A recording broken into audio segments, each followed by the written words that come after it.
In the suffocating darkness of the Iranian desert, where sand becomes glass under helicopter fire and heroes become ghosts in the space between heartbeats, one soldier discovered that survival isn't about strength, it's about becoming invisible to death itself. The temperature inside the RH-5 3D Sea Stallion helicopter had reached 118 degrees. Private First Class Elijah Mercer could taste copper in his mouth, the flavor of fear, mixed with the metallic residue of recycled air that had passed through 8 sets of lungs. For the past 6 hours, his hands, pale as bone china against the black rifle stock, trembled with a frequency he couldn't control. Across from him, Sergeant First Class Diana Castillo-Scark caught the red emergency lighting, transforming her face into something carved from volcanic rock, beautiful and terrifying in equal measure. Staff Sergeant Marcus Washington sat motionless in the corner, his eyes fixed on a letter he refused to open, his dark skin glistening with sweat that had nothing to do with the heat. The smell of aviation fuel mixed with the sour-sweet stench of collective terror created an atmosphere thick enough to chew outside the vibrating metal walls. The Iranian desert stretched toward Tehran like a brown ocean promising to swallow them whole, and somewhere in that darkness, 53 American hostages waited in an embassy that had become their prison for 173 days. But here is what the history books never recorded. In the final moment, before the mission collapsed into fire and chaos, Elijah Mercer saw something that would haunt him forever. A sick soldier sitting among them, wearing a uniform from a war that ended before Elijah was born, whispering coordinates that made no sense. Was he hallucinating from heat exhaustion, or had death itself decided to join their doomed mission? In war, truth is the first casualty. Escalus, the briefing room at Masira Island, had smelled like defeat before the mission even launched. Colonel Charles Beckwith stood before a map of Iran that seemed to pulse with malevolent energy under the fluorescent lights, explaining an operation that required 8 helicopters to cross 600 miles of hostile desert, refuel at a location codenamed Desert 1, then proceed to hide in the mountains until the following night when they would assault an embassy compound in the heart of a city of 5 million people. Elijah listened with the kind of terror that paralyzes thought, while around him, the veterans nodded as if this suicide mission was simply another day at the office. Diana Castillo sat in the front row, her bullet-casing rosary clicking softly between her fingers as she memorized extraction routes. Each bead represented a soldier she had failed to say: Martinez, Thompson, Young, Kowalski, Benedetta, their names a liturgy of guilt she carried into every mission. Marcus Washington leaned against the back wall, arms crossed, his expression revealing nothing of the storm brewing behind his eyes. 3 days earlier, a man with no name and an accent Marcus couldn't place had approached him in the latrine, offering coordinates for safe passage through Iranian lines. If Marcus would simply disable one radio at a critical moment, the offer burned in his pocket like a coal, unsigned but unforgotten. Elijah noticed none of this. He was too busy counting the number of things that could go wrong: hydraulic failures, sandstorms, navigation errors, Iranian fighter jets, Revolutionary Guard patrols, hostage executions, and running out of fingers before he ran out of disasters. The veterans called him Skeleton behind his back, laughing at his concave chest and arms that looked like they could snap under the weight of his own rifle. His father's voice echoed in his memory: "You're the weakest Mercer ever born." Maybe the old man was right, but something else whispered too, something his dying mother had taught him: coordinates, she called them, numbers that didn't correspond to any map, but which she swore would lead him home no matter how lost he became. He found himself mouthing them now: 7, 3, 9, 4, 2, 1. Meaningless numbers, except they calmed him in a way nothing else could. The briefing ended with Beckwith's famous declaration that they would bring the hostages home or die trying. Elijah looked around at the faces of men and women who seemed genuinely comfortable with both outcomes. He was neither. He wanted desperately to live, and perhaps that wanting, that refusal to accept death as an acceptable outcome, would prove to be the only advantage he had over the professionals who surrounded him. Courage is not the absence of fear, but rather the judgment that something else is more important than fear.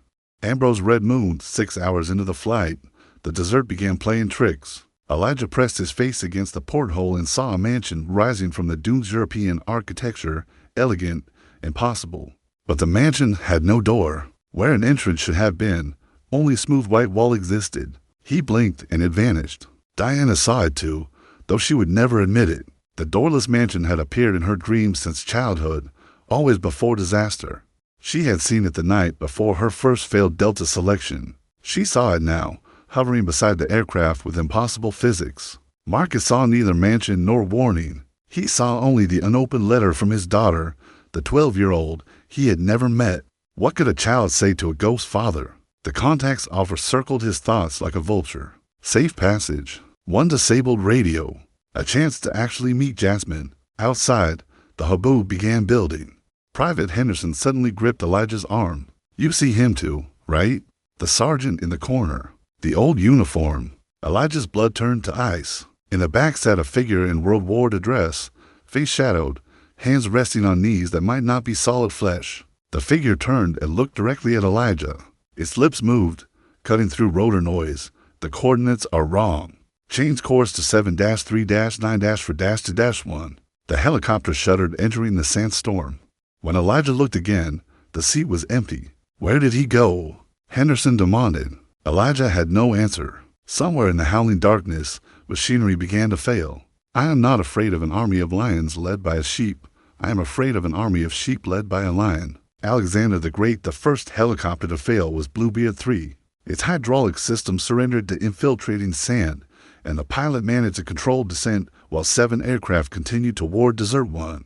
Inside Bluebeard 5, Diana watched the stranded helicopter disappear and felt the doorless mansion materialize. In her peripheral vision again, hovering beside them with impossible physics, she closed her eyes and recited names of soldiers. She had failed to save her private liturgy of guilt. Open your eyes, Sergeant. The voice was not her own. Sitting across from her was a woman in an antique nurse's uniform, impossibly pale, hands folded with the patience of someone accustomed to deathbeds. You'll need to see what's coming, the nurse said, or you'll never make it home. Diana's hand moved toward her sidearm, but Elijah's voice cut through. 2 more birds are going down. The impossible nurse vanished. Bluebeard had experienced hydraulic failure. Bluebeard 6 had lost its gyroscope. The mission required 6 operational helicopters. They had just dropped to 5. Marcus Washington listened with the calm of a man expecting the worst. His hand drifted toward the communication equipment. One quick movement could guarantee his survival. His fingers touched the radio's housing, cool metal against sweating skin. Then, without knowing why, he looked at Elijah, the skinny recruit pressed against the porthole, whispering numbers like a prayer, his pale face illuminated by instrument lights that made him look more ghost than soldier. The boy was terrified. The boy would almost certainly die. But the boy was still here, still believing. Marcus removed his hand from the radio. Whatever choice he would make, it would not be made tonight. The nation that will insist on drawing a broad line of demarcation between the fighting man and the thinking man is liable to find its fighting done by fools and its thinking done by cowards. Sir William Francis Butler Desert 1 materialized from the sandstorm like a wound in the earth, a stretch of packed road that Iranian engineers had built. Without knowing it would become an American staging ground, the EC-130 fuel aircraft squatted in darkness like prehistoric insects. Colonel Beckwith stood checking his watch with obsessive frequency. The 5 remaining helicopters descended through the hubbub, their rotor wash creating miniature hurricanes of near-zero visibility. Elijah stumbled out and immediately fell to his knees, overwhelmed by disorientation. Help him up. Diana grabbed his arm. We don't have time for weakness. But even as she spoke, she saw the doorless mansion standing impossibly in the middle of the runway, its white walls gleaming as if lit from within. For a moment, she considered walking toward it, demanding entrance. Then Marcus appeared beside her. You see it too, he said quietly. Diana nodded once. But Marcus wasn't referring to any mansion. He was looking at Bluebeard 2, which had just landed with its hydraulic system screaming. The pilot climbed out, shaking his head. The aircraft was unflyable. The mission now had only 5 operational helicopters, 1 short of minimum. Somewhere in the chaos, Colonel Beckwith was making the most difficult decision of his military career. Elijah noticed details others missed: the sand moving in deliberate patterns, the strange shadows around the fuel aircraft, the World War II figure standing beside Beckwith, gesturing urgently. The ghostly sergeant met Elijah's gaze. They're going to abort, but the coordinates can still save some of them. A fuel truck appeared on the road, Iranian civilian transport that had stumbled into the wrong desert. At the wrong moment, Soldiers scrambled to intercept it. Then the word came down, abort. Mission abort. The greatest rescue attempt in American history had failed before truly beginning. But the dying was just about to start. The true soldier fights not because he hates what is in front of him, but because he loves what is behind him. G.K. Chesterton. What happened next would be reconstructed from fragments, survivor testimony, forensic analysis, mathematics of disaster calculated in retrospect. Bluebeard 3 needed to reposition. Its pilot, fighting failing controls, lifted the helicopter into a hover and began moving laterally. The sandstorm had not abated. Visibility remained measured in feet. No one saw the EC-130 fuel aircraft until it was too late. Elijah stood 30 meters from the collision point when the world became fire. The helicopter's rotor blade struck the fuel aircraft's wing, and aviation fuel ignited with hunger that seemed almost personal. The explosion threw Elijah backward, his body arcing through superheated air before impacting the desert with force. That should have killed him, but his mother's numbers were echoing in his skull. 7, 3, 9, 4, 2, 1, and something in that sequence made him roll left rather than right, move forward rather than back, navigate through chaos with precision that defied explanation. Diana had been closer. The blast wave caught her mid-step, carrying her toward a wall of flame that should have been her cremation. But somehow the doorless mansion materialized before her, its white wall absorbing fire, creating a pocket of survivable space. She crashed through where its door should have been and found herself lying in cool sand, flames roaring harmlessly on all sides. The mansion was gone, had never been there, but she was alive when she should have been ash. Marcus saw both events from his position near the extraction aircraft. He saw Elijah's impossible navigation. He saw Diana's miraculous survival. And he saw the woman in the nurse's uniform moving through flames without burning, touching shoulders of soldiers who then found strength to move, to crawl, to escape. She looked at Marcus. Some will live tonight. Some will die. But you must choose which side you'll stand on. The letter from his daughter burned through his pocket. But there was no time for choices. There was only fire, screaming, chaos. Marcus ran toward the flames, toward soldiers who needed help, toward a fate he would not discover until sunrise. Wars may be fought with weapons, but they are won by men. General George S. Patton, 1,200 miles away, in a compound that had once represented American diplomatic power, Captain Reza Mohammadi stood guard and felt his soul fracturing. The news from the desert had not yet reached Tehran. The Revolutionary Guards knew only that something was happening in unusual radio traffic, nervous energy, rumors of American movements. Reza watched the hostages through what had once been the ambassador's window. They sat in clusters, 53 Americans reduced to political pawns. Some prayed, some slept, some stared at walls with expressions of people who had forgotten hope. In his pocket, hidden beneath revolutionary rhetoric, Reza's volume of Rumi's poetry pressed against his heart. His wife had given him that book on their wedding day, before the revolution transformed professors into soldiers. She had disappeared 3 months after the embassy seizure vanished into revolutionary justice. Reza still didn't know if she was alive or dead. He performed his duties mechanically because the alternative was to think, and thinking led to conclusions that could destroy everything. Lieutenant Darius Farhadi watched him from across the compound with a predator's patience. Darius trusted no one who had taught poetry to students who might have absorbed Western values. If the Americans came, Darius had made preparations. The hostages would never leave alive. He would make sure of it personally. Captain, Darius called. A word, if you please. Reza walked toward his subordinate, his face composed in the mask of revolutionary fervor he had perfected. Whatever Darius suspected, Reza would deny. He had learned to survive in systems designed to destroy people like him, thoughtful, conflicted, secretly human. But as he approached, Reza felt the poetry in his pocket burning with verses from another lifetime, out beyond ideas of wrongdoing and right doing. There's a field. I'll meet you there. He wondered if his wife was waiting in that field. Only the dead have seen the end of war. Plato, in the chaos following the collision, Marcus Washington made his choice. Not in a single heroic moment, but in a series of small decisions, a trajectory of character building since Vietnam, since the helicopter fire that killed his squad, since 12 years of fighting for a country that had never fully accepted him. He ran toward flames because soldiers were screaming. He dragged Private Henderson from burning debris because Henderson had a family in Michigan. He provided covering fire for medics because someone had to hold back the dessert, determined to finish what the explosion started. And when he finally had a moment to breathe, Marcus reached into his pocket and withdrew his daughter's letter. The paper was singed at the edges. His hands were black with soot and red with blood, but the handwriting was unmistakably hers. "Dear Daddy," the letter began, "Grandma says you're a hero. I used to be mad that you were never home. But then I decided that loving something enough to die for it is the most important kind of love. I don't want you to die, but if you do, I want you to know I'm proud of you. I tell everyone my father is the bravest man in the world. You showed me what courage looks like, even from far away. Love, Jasmine." Marcus folded the letter carefully.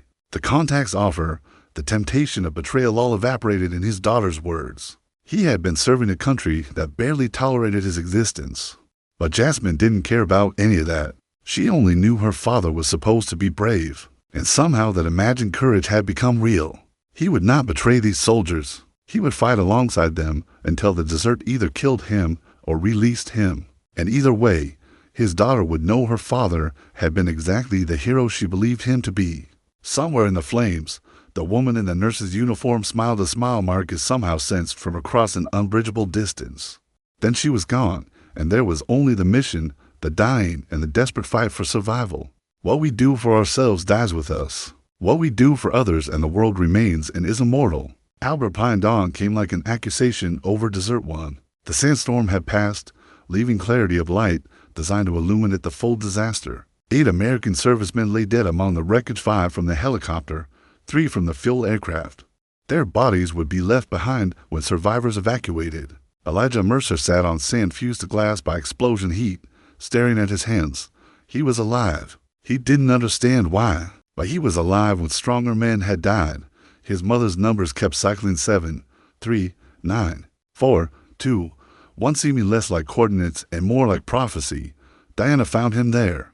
Her face was burned along her left side, the same side as her old scar, as if the universe was determined to mark her in matching wounds. But she was alive. "You made it," she said. "The weakest Mercer ever born made it." Elijah looked up expecting mockery. Instead, he saw respect, someone whose worldview had just been challenged. "How?" Diana asked. "I watched you move through that fire like you could see a path we couldn't. My mother taught me," he said. "She said if I ever got lost, I should follow the numbers home." Diana nodded, accepting the impossible because the alternative was questioning the survival that had kept her alive too.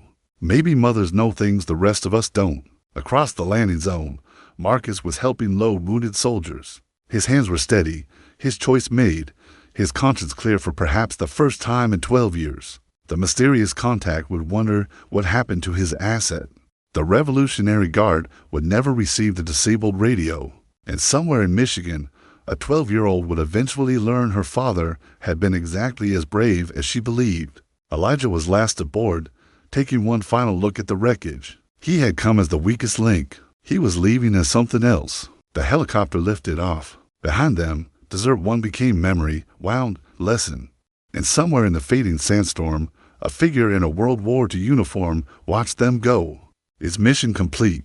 The greatest glory in living lies not in never falling, but in rising every time we fall. Nelson Mandela in Tehran. News of American failure arrived with a morning call to prayer, a gift to the revolution. Revolutionary Guards paraded through streets with wreckage from Desert One, displaying burned helicopter remnants like trophies.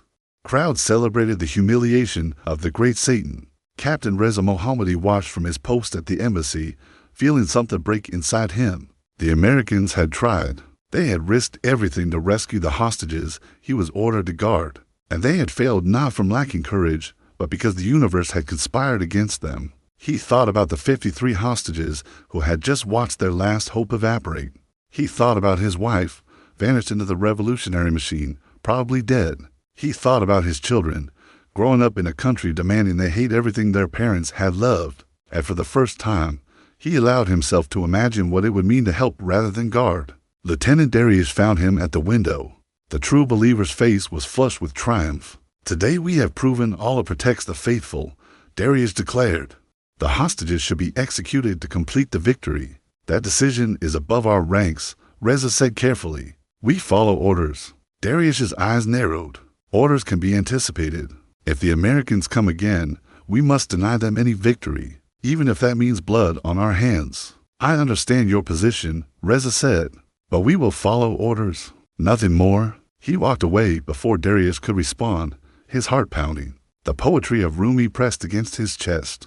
His wife's face flickered in memory. For the first time since the embassy seizure, Reza began considering the unthinkable not defection, but something far more dangerous. What it would mean to be human in an environment demanding he become a monster. The hostages would remain in captivity another 271 days. By then, Reza would be dead, executed for crimes against the revolution he never committed but which his secret humanity made inevitable. But that is a story for another time. We sleep safely at night because rough men stand ready to visit violence on those who would harm.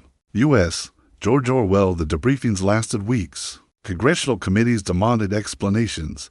Military analysts dissected every decision, every mechanical failure, every grain of sand. Colonel Beckwith defended his soldiers with ferocity, refusing to let their sacrifice become statistics.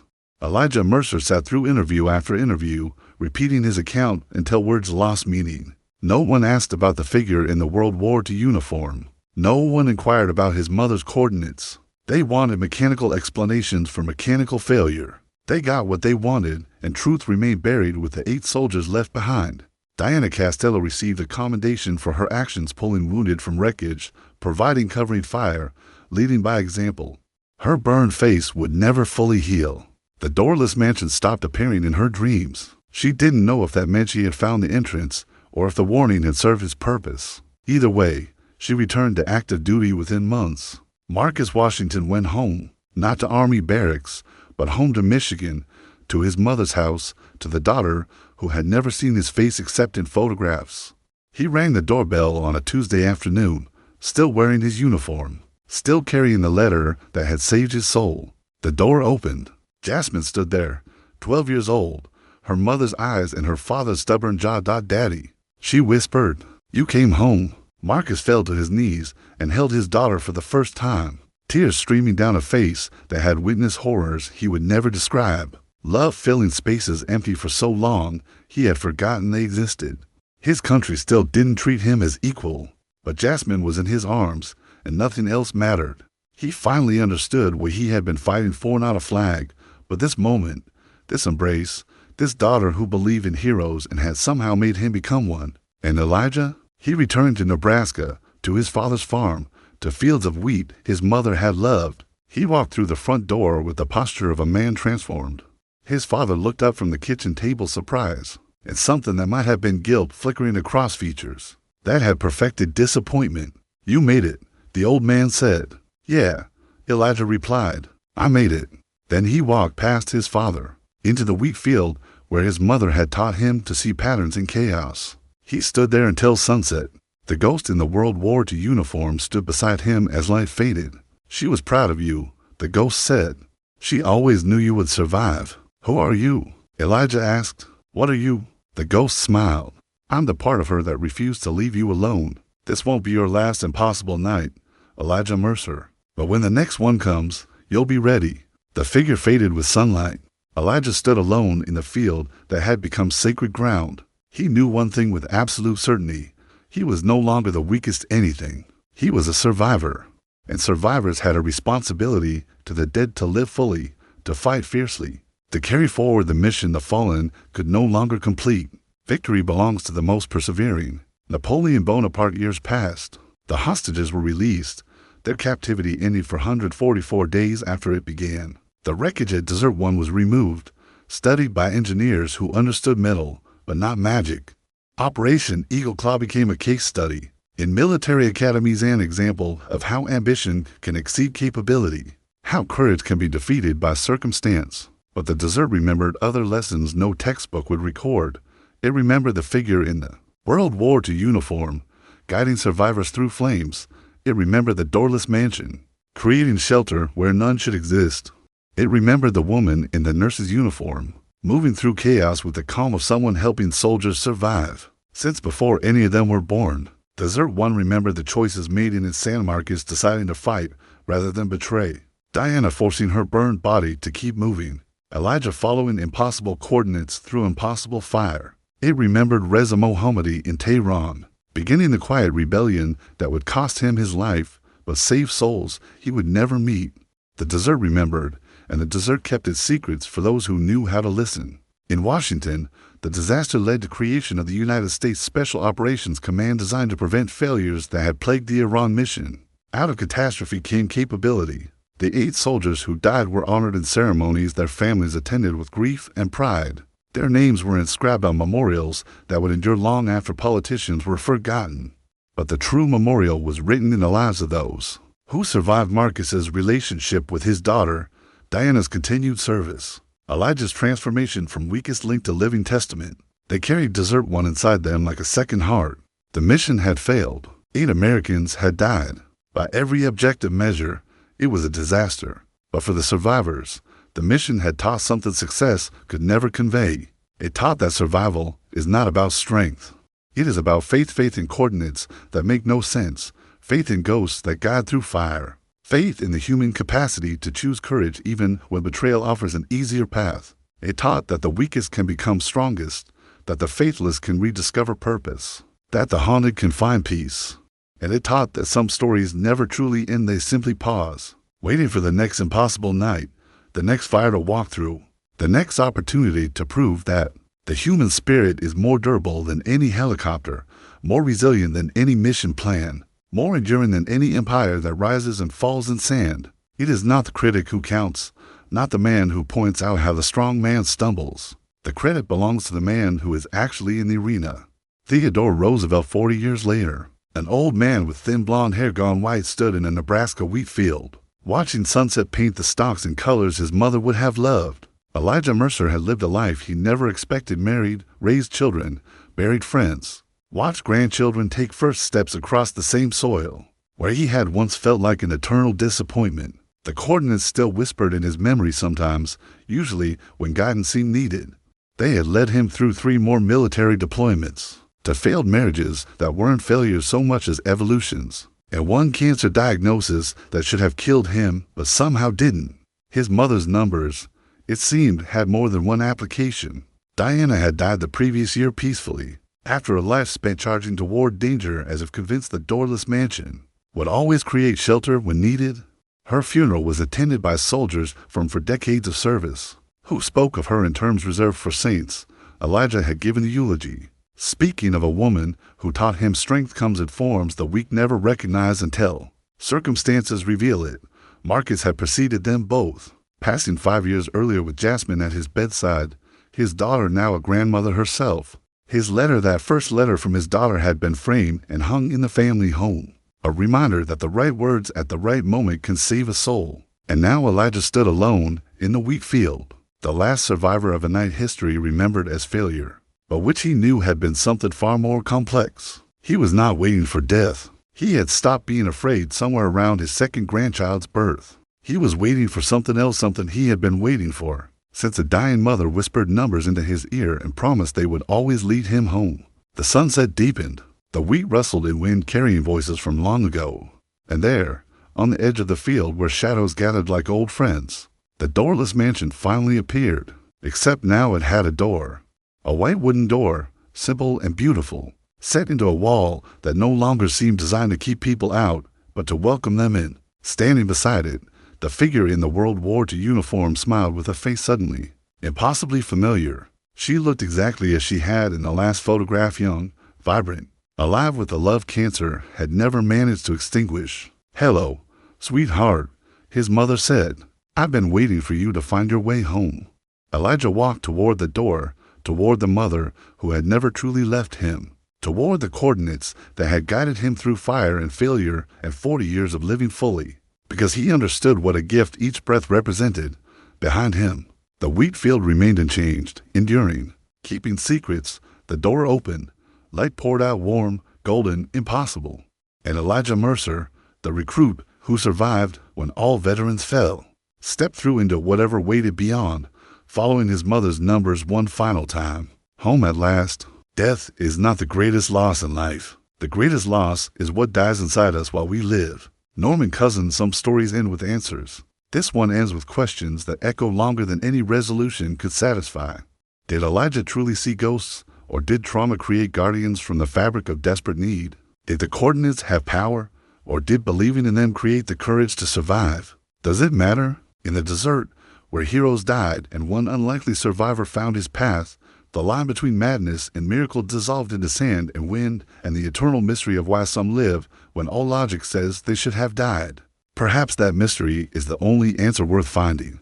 Perhaps the searching itself is the destination, and perhaps, on some night when the wind carries whispers from the desert, you will hear the coordinates too and finally understand that the weakest among us are sometimes simply waiting for the right fire to reveal what was always burning inside. If this story moved you, if it made you think about courage and survival and the impossible choices soldiers make in impossible moments, subscribe and join us for the next journey into history's most powerful untold stories. The desert is still whispering, and some of those whispers have your name.